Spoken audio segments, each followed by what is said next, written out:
यीशु के साथ विश्वासघात।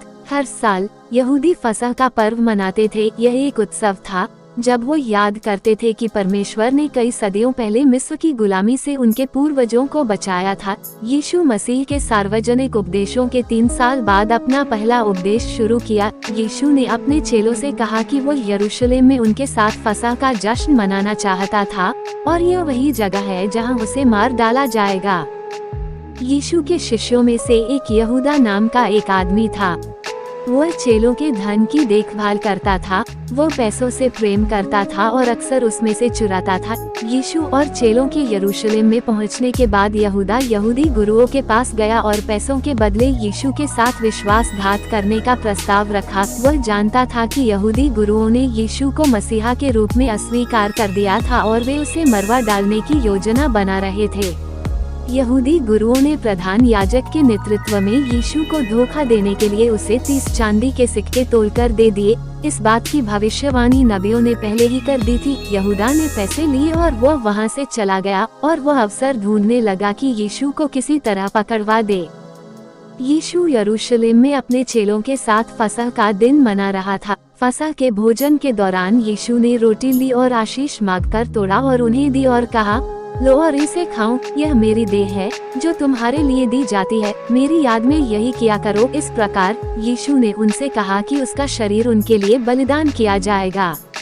फिर उसने दाखरस का कटोरा लिया और कहा, इसे पियो, ये वाचा का मेरा लहू है जो बहुतों के पापों की क्षमा के लिए बहाया जाता है। मेरी याद में तुम यही किया करो। इस प्रकार यीशु ने उनसे कहा कि उसका लहू उनके पापों की क्षमा के लिए बहाया जाएगा।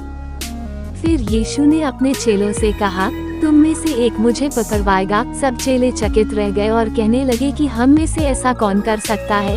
यीशु ने कहा कि जिसे मैं ये रोटी का टुकड़ा दूंगा वही मेरा पकड़वाने वाला होगा। फिर उसने रोटी का टुकड़ा यहूदा को दिया। यहूदा के रोटी लेने के बाद शैतान उसमें प्रवेश करता है। यहूदा वहाँ से चला गया ताकि यीशु को पकड़वाने के लिए यहूदी गुरुओं की सहायता कर सके। तब रात्रि का समय था। भोजन के बाद यीशु और उसके चेले जैतून के पहाड़ पर चले गए। तब यीशु ने उनसे कहा, तुम सब मुझे छोड़ दोगे क्योंकि लिखा है, मैं रखवाले को मारूंगा और भेड़ें तितर बितर हो जाएंगी। पतरस ने कहा, यदि सब तुझे छोड़ दे तो भी मैं नहीं छोड़ूंगा। यीशु ने पतरस से कहा, शैतान तुम सबकी परीक्षा लेना चाहता है, परंतु मैंने तुम्हारे लिए प्रार्थना की है।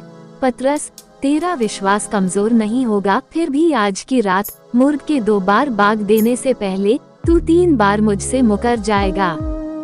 पतरस ने और भी जोर देकर कहा, यदि मुझे तेरे साथ मरना भी पड़े तो भी मैं तेरा इनकार नहीं करूंगा। इसी प्रकार बाकी चेलों ने भी कहा।